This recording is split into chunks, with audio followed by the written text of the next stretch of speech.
Desde los albores de nuestra existencia, la humanidad ha manifestado una capacidad innata para trascender lo meramente tangible, para mirar más allá de la realidad visible y forjar en el crisol de la mente mundos que solo el pensamiento puede concebir. Esta chispa de imaginación, esta habilidad única para crear ficciones y símbolos, no es un mero adorno de nuestra especie.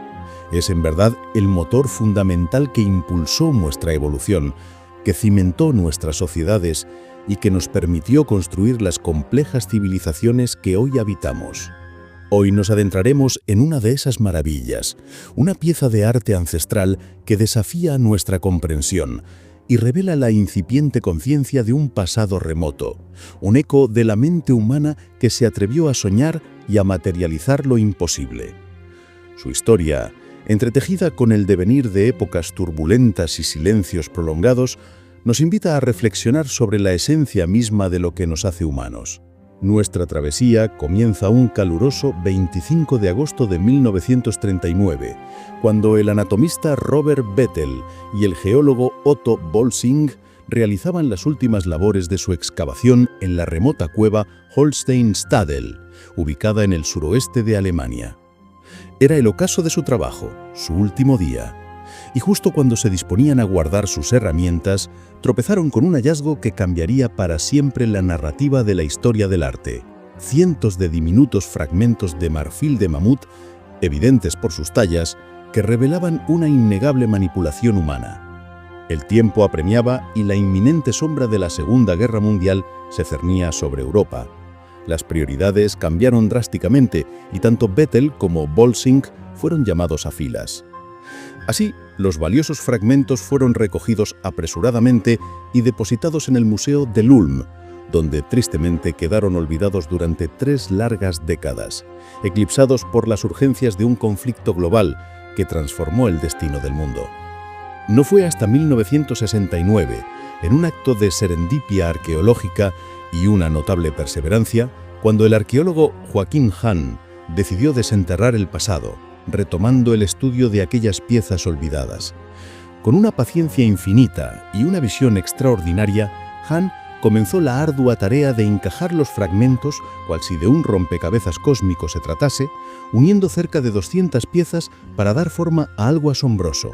Un proceso que se enriqueció con el hallazgo de más fragmentos en nuevas excavaciones.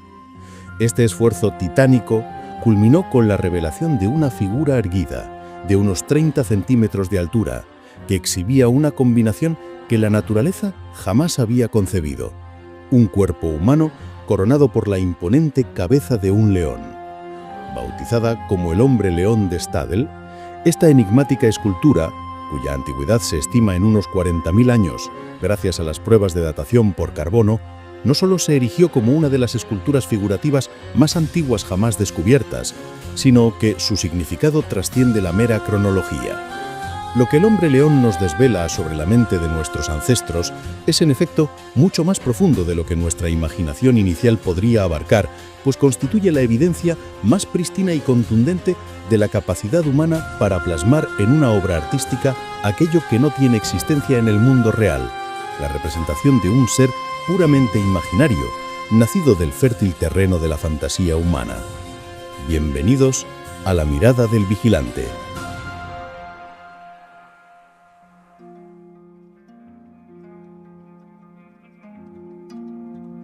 La fascinación del hombre león radica no solo en su asombrosa antigüedad, sino en la profunda ambigüedad y la maestría técnica que encierra.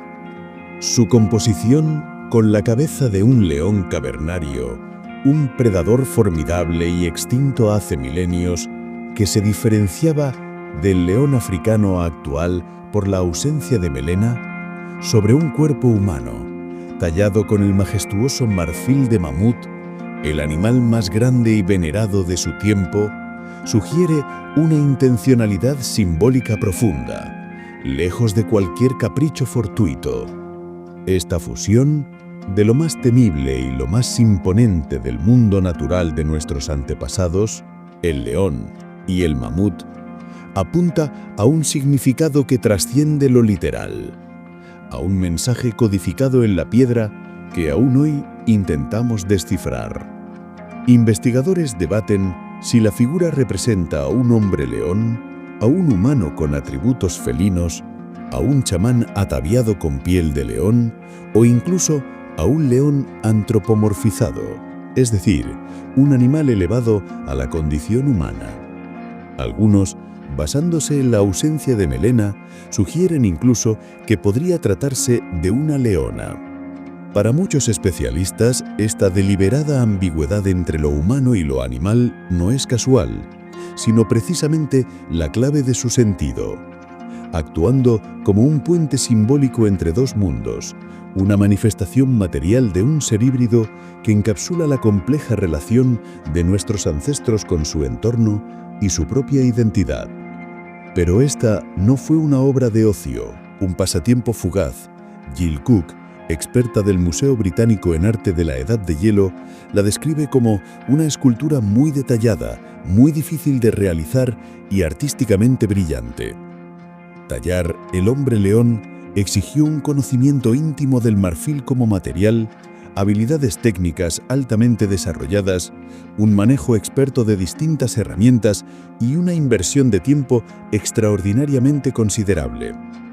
La creación de la figura implicaba un trabajo minucioso, horas de acciones repetitivas utilizando una pequeña piedra y una concentración extremadamente intensa.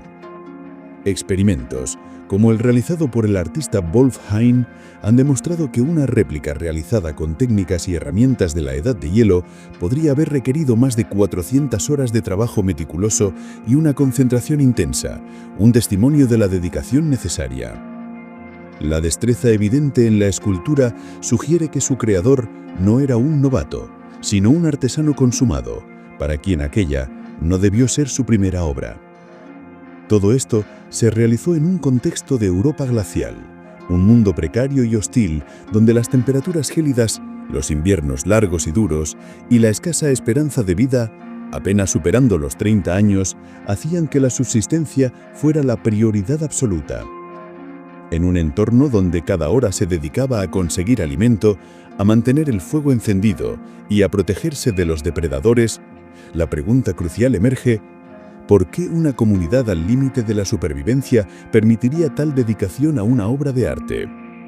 La creación del hombre león implicaba que alguien dejara de contribuir activamente a la supervivencia física del grupo, una ausencia potencialmente costosa. Esto nos lleva a una conclusión poderosa. La figura poseía un valor inmenso no para la supervivencia física, sino para un tipo diferente de supervivencia, quizás la supervivencia psicológica y espiritual de la comunidad, un ancla intangible en un mar de incertidumbre. La cueva donde se descubrió el hombre león, Ollenstein-Stadel, nos ofrece pistas adicionales sobre su profundo significado y su uso en la vida de sus creadores. Esta cueva se extiende en una galería de unos 50 metros de largo, con una bóveda que alcanza una altura media de unos 4 metros. A medida que uno se interna, la temperatura desciende, llevando a una cámara más pequeña y oscura al fondo, el lugar preciso donde en 1939 se encontraron los restos de la figura. Este detalle es crucial, porque a diferencia de otras cuevas de la región que suelen albergar vastas cantidades de herramientas de piedra y huesos de animales, y donde la actividad humana se concentraba en zonas iluminadas por la luz natural durante el día, la cueva de Stadel es diferente. Orientada al norte y sin recibir luz solar directa, es un lugar frío, y la cantidad de restos acumulados por actividades humanas es significativamente menor. Esto sugiere que no era un asentamiento habitual ni un lugar adecuado para vivir, sino más bien un espacio de uso ocasional. El hombre león, cuidadosamente custodiado en esa cámara interior en penumbra, acompañado únicamente por unos dientes perforados de zorro ártico y un conjunto de astas de reno cercanas, refuerza esta idea. Todos estos elementos apuntan a que la cueva de Stadel era un lugar sagrado, una especie de santuario. Un espacio especial destinado a actividades altamente simbólicas relacionadas con la escultura. Es muy probable que la comunidad se reuniera allí, quizá alrededor del fuego, para compartir una cosmovisión particular expresada a través de creencias y rituales simbolizados en la escultura. Su propósito, por tanto, era fortalecer los lazos comunitarios y la conciencia grupal, de manera similar a como hoy en día los templos religiosos albergan ceremonias y rituales vinculados a sus deidades y enseñanzas. Además, se ha observado que las irregularidades naturales de la superficie del marfil del hombre león han desaparecido. Un detalle que sugiere que la figura fue tocada y manipulada repetidamente, pasando de mano en mano durante muchos años, quizá incluso a lo largo de varias generaciones. Este constante contacto provocó un desgaste gradual del material. Los investigadores interpretan esto como una poderosa evidencia de que la estatua era un objeto de interacción constante, posiblemente mientras se contaban historias alrededor de una hoguera, transmitiendo conocimientos y creencias de generación en generación, asegurando así la pervivencia de su significado. Finalmente, un hallazgo muy revelador dentro de la boca de la figura, y solo allí, la presencia de una sustancia orgánica, cuya naturaleza exacta aún no se ha confirmado, aunque algunos hipotetizan que podría ser sangre, sugiere un papel importante en algún tipo de ritual. Tal vez esta sustancia fuera un alimento simbólico, una ofrenda al hombre león, consolidando su estatus como un símbolo de inmensa importancia para la comunidad, ya sea como divinidad, espíritu o alguna otra entidad venerada. En conclusión, esta figura representa la evidencia tangible más antigua de la capacidad humana de imaginar seres que no existen en el mundo real, de trascender la realidad física y habitar un mundo de símbolos, imaginación y ficciones, un cambio cognitivo fundamental que transformó radicalmente al Homo sapiens y le permitió prosperar de una manera que ninguna otra especie del género Homo había logrado antes en millones de años. Este salto cualitativo en la cognición humana, manifiesto en la creación del hombre león, nos lleva a comprender la profunda evolución del pensamiento simbólico. Un símbolo es, en su esencia, algo que representa otra cosa. Un contorno bidimensional que evoca a un animal tridimensional, un anillo de oro que simboliza el matrimonio, un sonido del habla que representa algo del mundo real, es decir, el lenguaje, o un garabato que representa ese sonido, es decir, la escritura.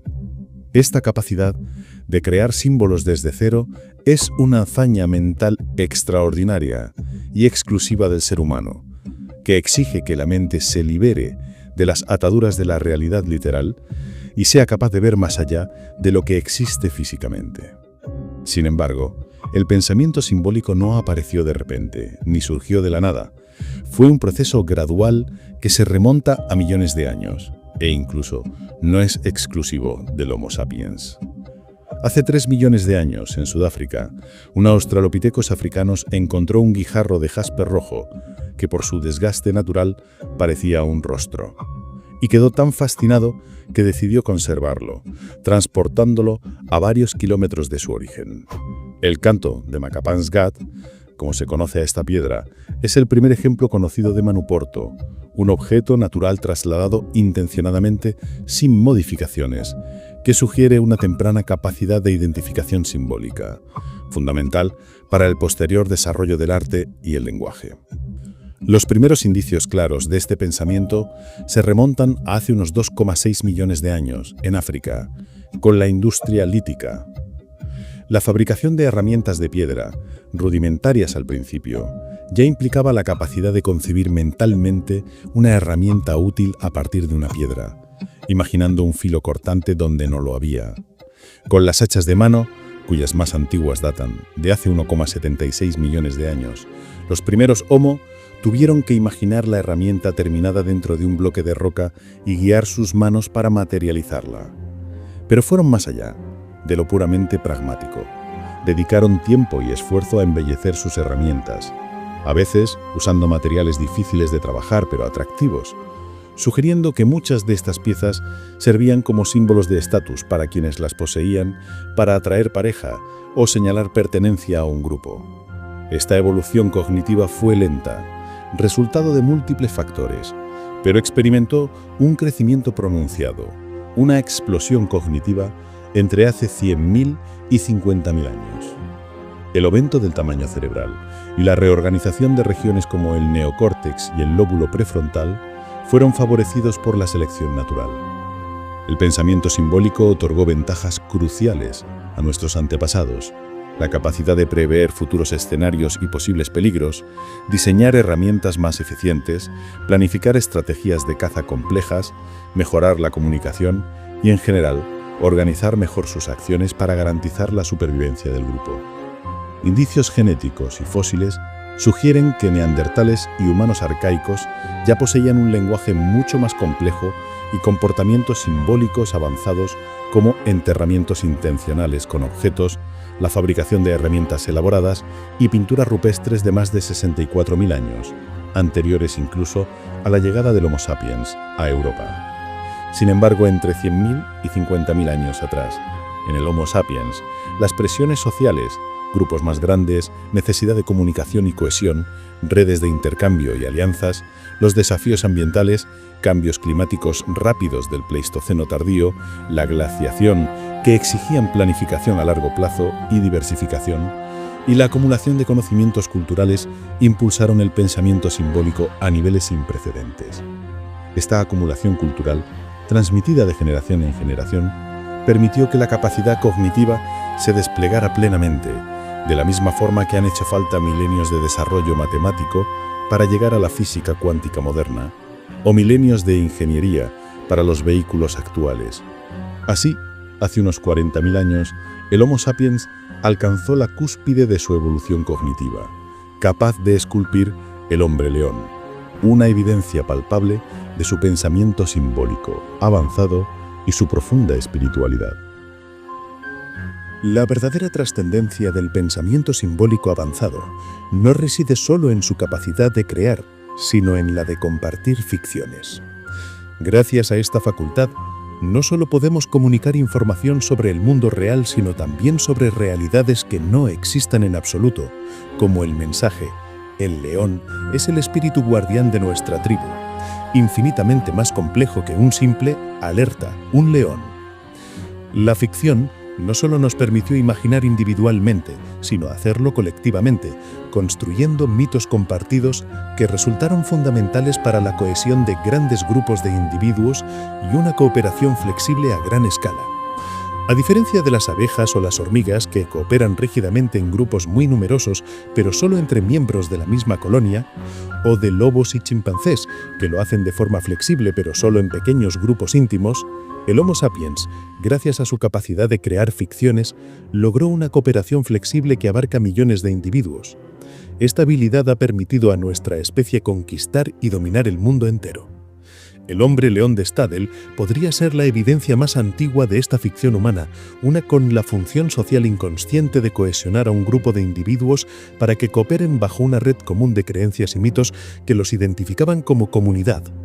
Vemos ejemplos de esto en las civilizaciones antiguas, donde la ficción de la legitimidad divina de un rey permitía a miles de personas cooperar en las primeras ciudades-estado, como Uruk, trabajando por un fin común y sosteniendo la ciudad. Las religiones, por ejemplo, permiten que millones de feligreses que no se conocen unan fuerzas para objetivos compartidos, como una cruzada o la construcción de un hospital, porque comparten la creencia en una misma deidad y valores morales. Los estados modernos, como Ucrania o Estados Unidos, se sustentan en mitos nacionales compartidos que llevan a sus ciudadanos a arriesgar sus vidas por una entidad que no existe como realidad natural, sino como una ficción colectiva. Incluso las empresas, como Apple, no son edificios o productos, sino un sistema de reglas, acuerdos y confianza compartida, es decir, una ficción aceptada que existe únicamente porque colectivamente creemos en ella. La fuerza de estas ficciones reside en que, aunque no existan en el mundo físico, se vuelven más poderosas que la propia realidad material si colectivamente creemos en ellas. Si de repente todos dejáramos de creer en la existencia de un país o una empresa, éstas desaparecerían.